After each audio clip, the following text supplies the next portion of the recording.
Voici la rencontre avec Afidi Togo, membre fondatrice de l'école du Dialao. Je m'appelle Afidi Togo, je suis membre du conseil d'administration de l'association Djarama, dans laquelle je suis rentré en 2015 quand on a fondé l'école du Dialao. Je suis membre fondatrice de l'école du Dialao et à partir de ce moment, je me suis investi dans toutes les activités de l'association Djarama.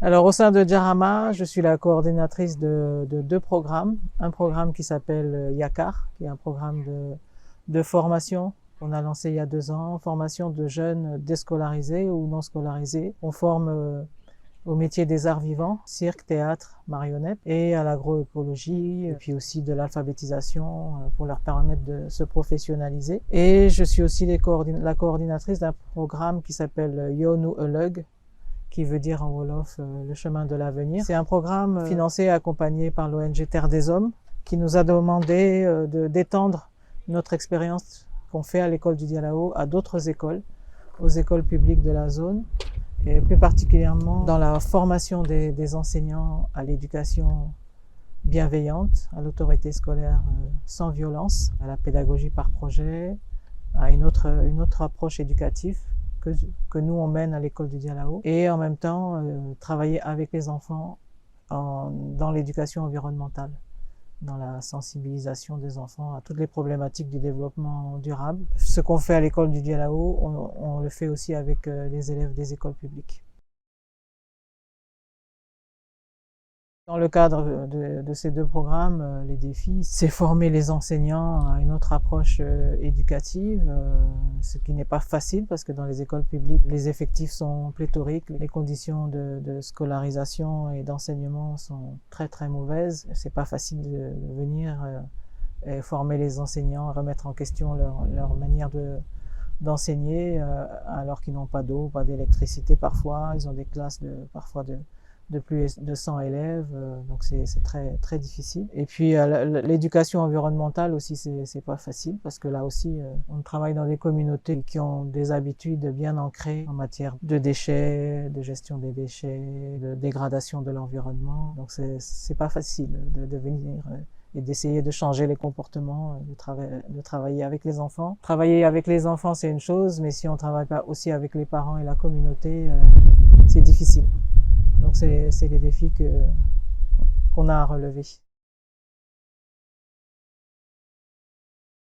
Les enfants ont un jardin pédagogique où ils vont tous les jours, ils ont une classe dans le jardin, ils font de la permaculture. Ce qu'ils font dans le jardin, il y a des prolongements dans la classe, dans tous les autres enseignements. On fait un travail aussi avec les élèves sur le tri des déchets, la sensibilisation à la réduction des déchets, et puis l'observation de leur environnement. Ils apprennent à respecter leur environnement, à le valoriser. Ils apprennent aussi à agir, à prendre des décisions pour agir, en tout cas s'exprimer. Avec les écoles publiques, on travaille surtout sur la gestion des déchets. Depuis janvier de cette année, on a commencé avec 3 écoles de la zone, du village de Toubab Dialao, de Yen et de Daga.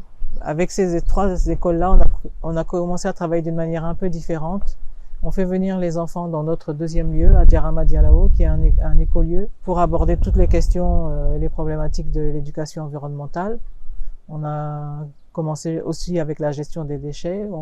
On fait des présentations aux enfants en leur montrant la situation dans leur environnement, en leur montrant aussi de quelle manière eux, ils sont aussi acteurs et responsables d'une partie de la production des déchets et ce qu'ils peuvent faire pour améliorer les choses. Et en les amenant aussi à observer des choses dans leur environnement.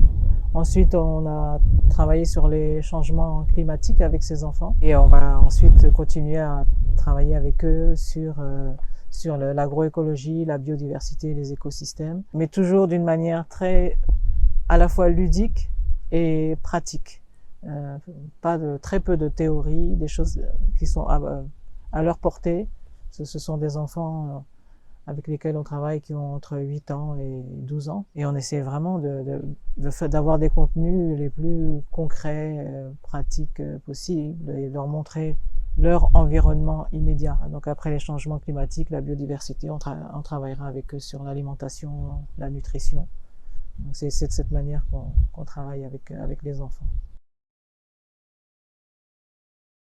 Bon, moi j'ai décidé de venir au Sénégal parce que j'habitais en France, je travaillais en France et en région parisienne et je m'y sentais pas bien et je ne voulais pas élever mes enfants dans cet environnement-là. Moi personnellement j'ai grandi en Afrique, j'ai grandi au Cameroun, j'ai grandi près de la nature. Je voulais que mes enfants grandissent aussi dans ce genre d'environnement. Je voulais qu'ils se sentent aussi chez eux en Afrique, même si après ils peuvent aller où ils veulent, chacun suit son chemin, hein.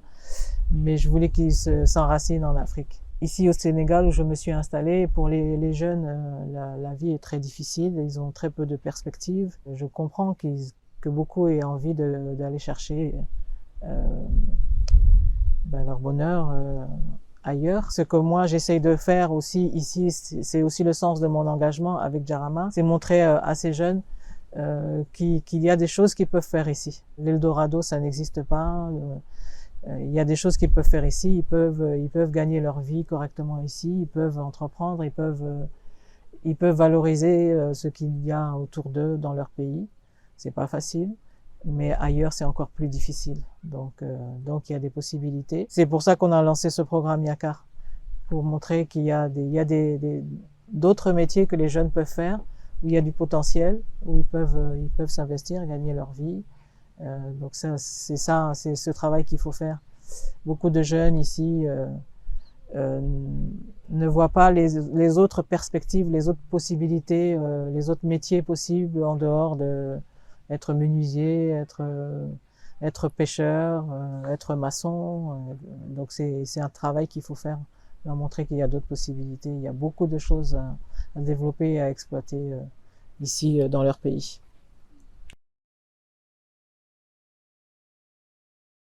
Bon, c'est difficile depuis ma position de dire aux jeunes qui n'ont pas de perspective, qui sont désespérés, qui n'ont pas de quoi vivre, de leur dire ne prenez pas le risque de prendre des embarcations de fortune, de mourir en mer ou de mourir dans le désert. Mais je le dis quand même, pour nous les mamans ici en Afrique, c'est un crève-cœur de voir tous ces jeunes mourir, toute cette richesse, alors qu'il y a beaucoup de choses à faire ici, au Sénégal, en Afrique. Il ne faut pas attendre du gouvernement, des autorités qui fassent les choses pour vous. C'est à vous de prendre votre destin en main. Moi, vivant au Sénégal, je vois beaucoup d'étrangers venir ici, entreprendre, faire des choses et réussir. Ça veut dire que c'est possible. Il y a des choses que les jeunes Sénégalais peuvent faire. Donc bon, c'est le message que je peux faire passer. Merci beaucoup Afidji. Avec plaisir.